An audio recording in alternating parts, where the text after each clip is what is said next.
Across Europe, a troubling trend is emerging: the rise of far-right fascist ideologies. These ideas, which once led to some of the darkest chapters in European history, are now gaining a dangerous foothold in the political landscape. But why is this happening? How did we go from the lessons of the past to return to these extremist movements? Let's explore the factors contributing to the rise of fascism in Europe today. First, economic instability plays a significant role. In recent years, Europe has been hit by economic crises, from the 2008 financial crash to the challenges brought on by the COVID-19 pandemic. Economic inequality has grown, with many people feeling left behind, struggling with job insecurity, inflation, and rising living costs.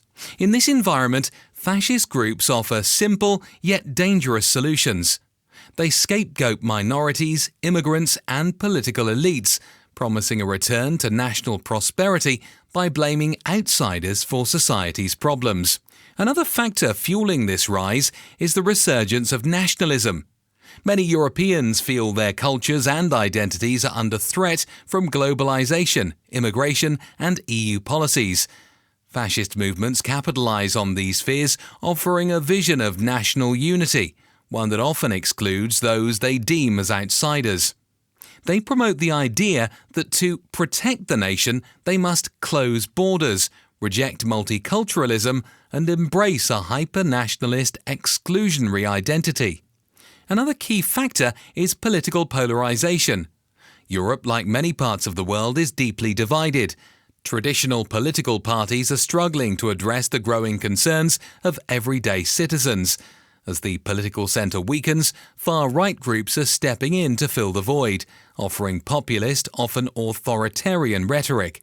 By framing themselves as the defenders of the common people against the political establishment, these groups create a powerful narrative, one that resonates with those feeling unheard and powerless. In the digital age, social media has played a pivotal role in amplifying extremist views. Far-right groups have used platforms like Facebook, Twitter, and YouTube to spread their messages far and wide. Algorithms push content that sparks anger, division, and fear, which makes it easier for these ideologies to take root in the minds of people searching for answers. Online echo chambers allow individuals to isolate themselves from differing opinions, reinforcing radical beliefs and creating a fertile ground for the spread of hate speech and conspiracy theories.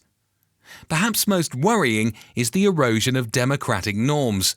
In some European countries, fascist parties are gaining political ground, with leaders who openly question the legitimacy of democratic institutions. Some have even tried to undermine the independence of the judiciary, stifle free speech, or curtail the rights of minorities.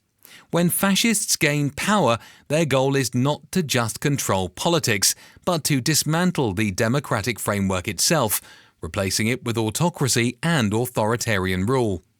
The rise of fascism threatens not just individual nations, but the stability of the entire European Union. The EU, built on principles of cooperation, human rights and democracy, faces serious challenges when far-right movements gain power in its member states. This threatens the very foundation of the European project. If the EU does not act to address the causes of discontent and prevent the spread of fascist ideologies, it risks fracturing into isolated, nationalistic states, weakening its ability to confront global challenges.